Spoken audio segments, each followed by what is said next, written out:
y les voy a hablar de cómo se organiza la respuesta a los desastres.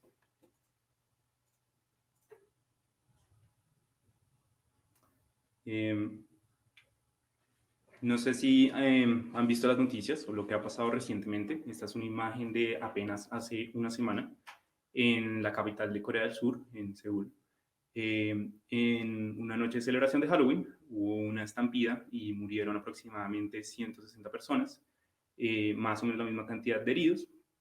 Es el desastre más reciente como a escala que ha llegado en las noticias a escala global. eh, y pues la idea es tratar de prevenir este tipo de situaciones que se pueden vivir incluso en ciudades tan bien organizadas como Seúl. No tenemos que irnos tan lejos para hablar de desastres, tenemos ejemplos claros muy cerca. Esta imagen que ha marcado varias generaciones de colombianos es una imagen tomada en 1985 en el desastre de Armero. Como dato curioso, esta imagen se ganó el premio del World Press Photo de ese año. Murieron más de 20.000 personas y fue una de las primeras alarmas para despertar las iniciativas en Colombia para organizar la atención de desastres. Y esto es bastante más reciente, el año 2017, un desastre que se llevó esta ciudad con aproximadamente 400 muertos y también 400 heridos, un colapso total de los servicios de salud del momento y una catástrofe que pudo haber sido completamente prevenible. Importante de todas estas situaciones que son prevenibles, todas, o al menos es prevenible el desastre derivado de estas situaciones que naturalmente van a ocurrir. Otro caso, pues, que todos hemos vivido, que sigue siendo un desastre y que lo seguimos clasificando así, es la pandemia por COVID. Todos y cada uno de nosotros lo vivió. Más de 140.000 muertos en Colombia solamente. Y para empezar, quiero empezar definiendo qué es un desastre. Para nadie, pues, va a ser un misterio y no va a ser difícil decir que un tsunami o una erupción volcánica es un desastre y genera una gran cantidad de uso de recursos, pero no es tan fácil definirlo como en estas dos situaciones. Por ejemplo, pongamos este ejemplo, un accidente de tránsito en la carrera séptima, un bus, no sé, un bus escolar puede ser con un taxi y 20, 10, 15 heridos. ¿Se consideraría un desastre? Si son 10, 20 o 15 muertos, ¿se consideraría entonces un desastre? ¿O qué pasa con, por ejemplo, el desayuno que hice esta mañana? Puede ser también considerado un desastre, depende de la situación y la persona que esté definiéndolo. Pero para los servicios de atención en salud hay varias definiciones.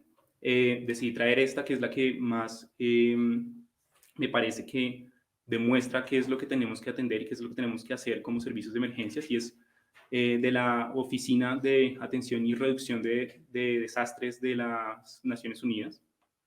Lo define como una alteración severa del funcionamiento de una sociedad, involucrando un uso general de recursos de todo tipo que excede la capacidad de esa sociedad de reaccionar efectivamente a ese evento usando sus propios recursos. Muy importante en esta definición, que es una alteración de funcionamiento que no necesariamente tiene que ser una afección en salud o una cantidad de muertos, como lo habíamos visto en un ejemplo anterior, y que exceda la capacidad de dicha sociedad, depende de cuál sociedad o comunidad estamos hablando. Por ejemplo, el accidente de un bus puede ser un desastre en un pueblo pequeño que tenga una pobre capacidad de atención, en cambio en la carrera séptima pues definitivamente no lo es. Todos los desastres caben dentro de este ciclo que han llamado tradicionalmente el ciclo de los desastres, y quiero exponerlo aquí. Primero, en la parte de más arriba encontramos que ocurre un desastre, sea cual sea, bajo la definición anterior, y vamos a tener una respuesta inicial.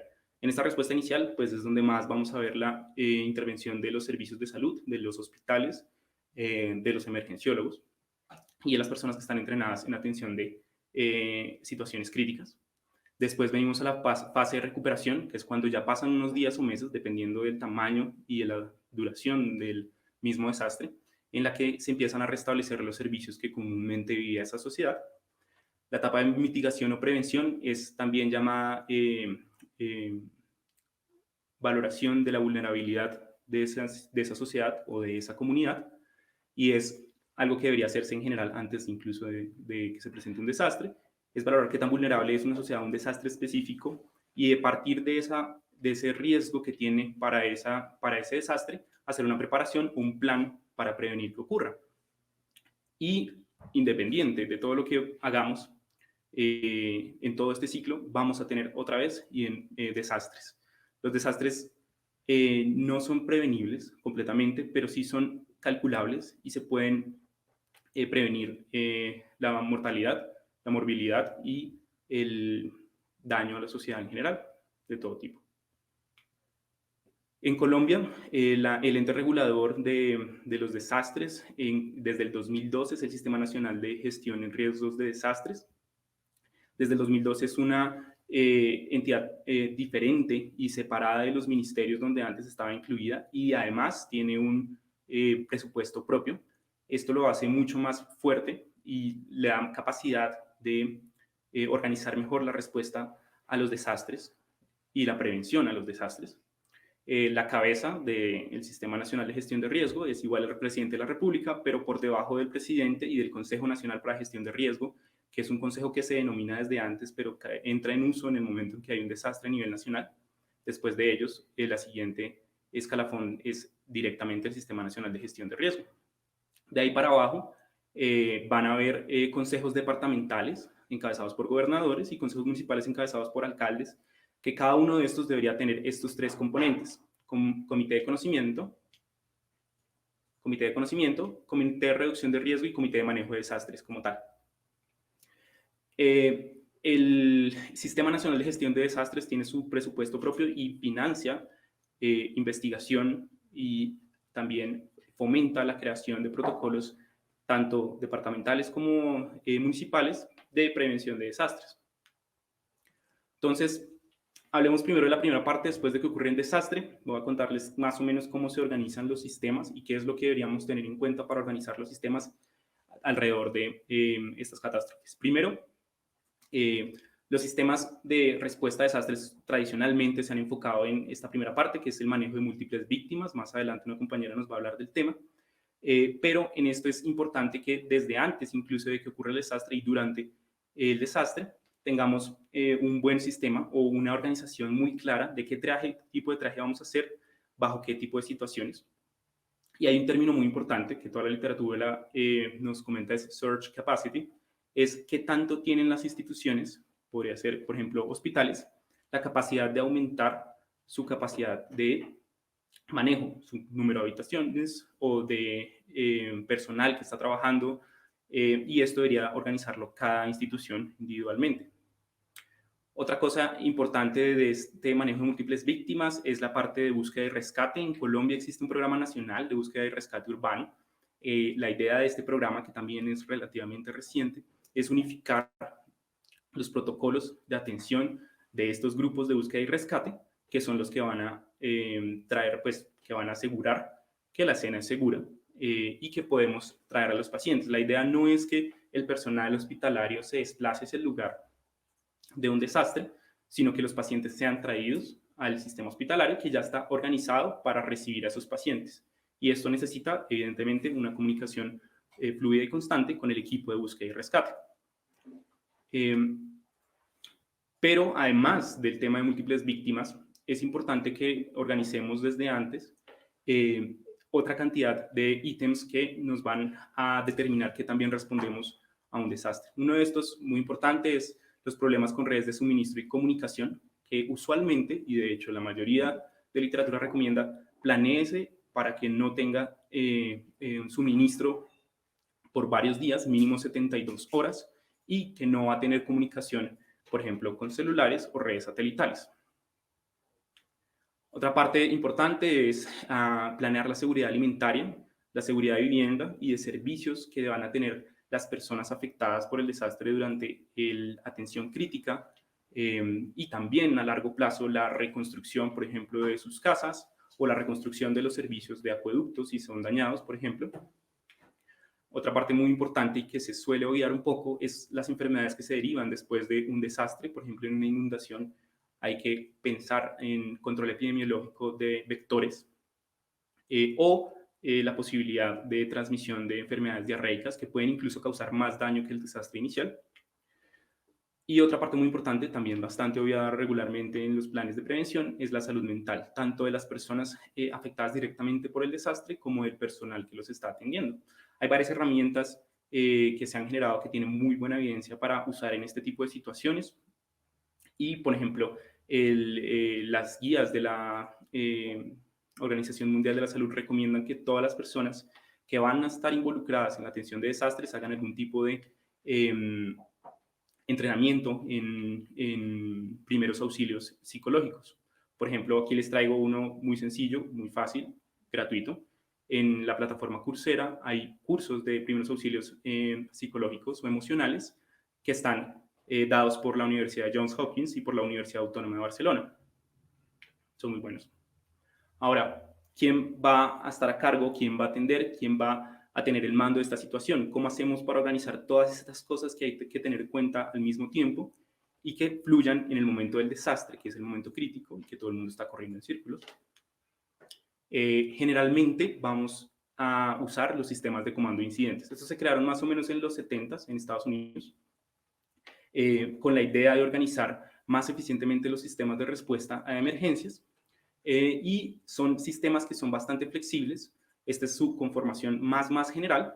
Tienen un comando central, que es una persona que va a tomar las decisiones grandes y va a dirigir el grupo hacia donde va a ir el objetivo del sistema de comando de incidentes o el objetivo de la atención al desastre en particular. Tienen 4 grupos grandes. Está el grupo de operaciones, que es donde vemos más el papel de los médicos. Directamente es la atención a las víctimas, el equipo de búsqueda y rescate. Está la parte de planificación. En la parte de planificación tenemos las personas que recolectan la información, generan informes de qué está pasando constantemente y también generan los informes de qué va a ser el siguiente paso a tomar. Está la parte logística, que se encarga principalmente de asegurar el flujo de, por ejemplo, recursos necesarios, alimento, equipo médico, de que las carreteras estén funcionando, por ejemplo. Y lo último es la administración y finanzas, que es el equipo que pues, no solo va a controlar qué gastos se está haciendo, sino también el tiempo. Importante que todo esto tiene que tener también personas encargadas de seguridad. Una sola persona, ojalá, encargada de la información a los servicios de información masiva, y una persona encargada de que todos estos grupos estén constantemente enlazados, incluso en situaciones donde no tenemos comunicación. ¿Qué otros planes existen a nivel hospitalario? Existen los planes hospitalarios de emergencias, son regulares y reglamentados actualmente, y para hospitales o instituciones que quieren acreditarse como hospitales seguros son absolutamente necesarios. La Joint Commission solicita a los hospitales tener un plan hospitalario de emergencias que está diseñado tanto para controlar emergencias internas, es decir, en el mismo hospital, por ejemplo, un terremoto y se cayó un ala del hospital, como emergencias externas, por ejemplo, un accidente de tránsito muy grande. ¿Qué partes esenciales tiene que tener este plan? Primero, un grupo de planeación interdepartamental. Las personas tienen que reunirse antes de que ocurran estos desastres de todos los departamentos del hospital o de la institución y decidir qué recursos se van a usar en qué tipo de situaciones. También tienen que planear qué tipo de riesgos están cerca. Por ejemplo, vivo cerca a un volcán, ahí existe el riesgo de que haya una erupción volcánica. Y se decida desde antes en este grupo cuáles van a ser los planes de los siguientes puntos. Es importante que tengamos un inventario de recursos, no solo las cosas que tiene el hospital en ese momento o los que puede tener en ese momento, sino los que potencialmente puede adquirir durante el momento de crisis, y también qué recursos humanos y qué recursos de conexión con otras instituciones va a tener. Importante establecer desde antes la cadena de mando, que cómo se va a tomar este sistema de incidentes intrahospitalario, quién va a hacer o cómo se va a hacer el manejo de medios. Usualmente se recomienda que sea una sola persona que esté directamente en el sistema comando. Cómo va a ser la comunicación, previniendo que se caiga completamente los servicios de comunicación que tradicionalmente usamos o que regularmente usamos a diario. Cuál va a ser las funciones de cada uno de los individuos o cada uno de los papeles que vamos a tener que tomar en esta situación. Es muy común, por ejemplo, en los hospitales que existan cartas o tarjetas con las funciones específicas que vas a tomar en el momento de que ocurra un incidente y qué protocolos de atención vamos a tener. Es decir, qué tipo de triaje vamos a hacer, cómo vamos a atender a los pacientes, dónde los vamos a poner, todo este tipo de cosas. Estos son los puntos básicos del plan hospitalario de emergencias, pero existen muchas otras cosas más de las que se puede hablar. De cada uno de los ítems que les he hablado, de cada una de las diapositivas, podríamos hablar una charla completa. Y también la recomendación personal es entrenémonos en esto. Existen en este momento especialidades, especializaciones, entrenamientos de posgrado y entrenamientos para personas incluso que son necesarias, como los reanimadores legos. En este tipo de intervención es necesario entrenarnos en esto. De hecho, el entrenamiento en medicina de desastres es un fellowship o una supraespecialidad de medicina de emergencias. Esto es lo que va eventualmente a permitirnos tener mejores planes de prevención, mejores planes de acción y que ocurran menos desastres como las que les hablé al principio de la charla.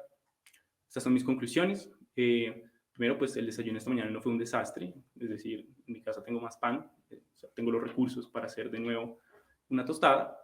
Recuerden que es dependiente del contexto en el que estamos hablando, de la comunidad de la que estamos hablando. Muy importante que siempre hablemos de mitigación, preparación, respuesta y recuperación, del ciclo que les hablé inicialmente, y que cada una de estas fases, nosotros como médicos de emergencias podemos inferir directamente. Hay que planear para lo peor siempre, para que tengamos las peores situaciones, para que no tengamos comunicación, para que se nos caiga el hospital encima, por ejemplo. Hay que tener entrenamiento constante y recomiendan, por ejemplo, la Joint Commission solicita que haya al menos 2 simulacros anuales en las instituciones certificadas de estos protocolos de atención de desastres. Incluir siempre manejo agudo de estrés y emociones, no solamente a nivel estructural y de sistema, sino a nivel personal, hacer entrenamiento para manejar las propias emociones y las emociones de las otras personas que están sufriendo este mismo desastre. Y necesitamos más especialistas en el tema de todo tipo. Bienvenidos a esto.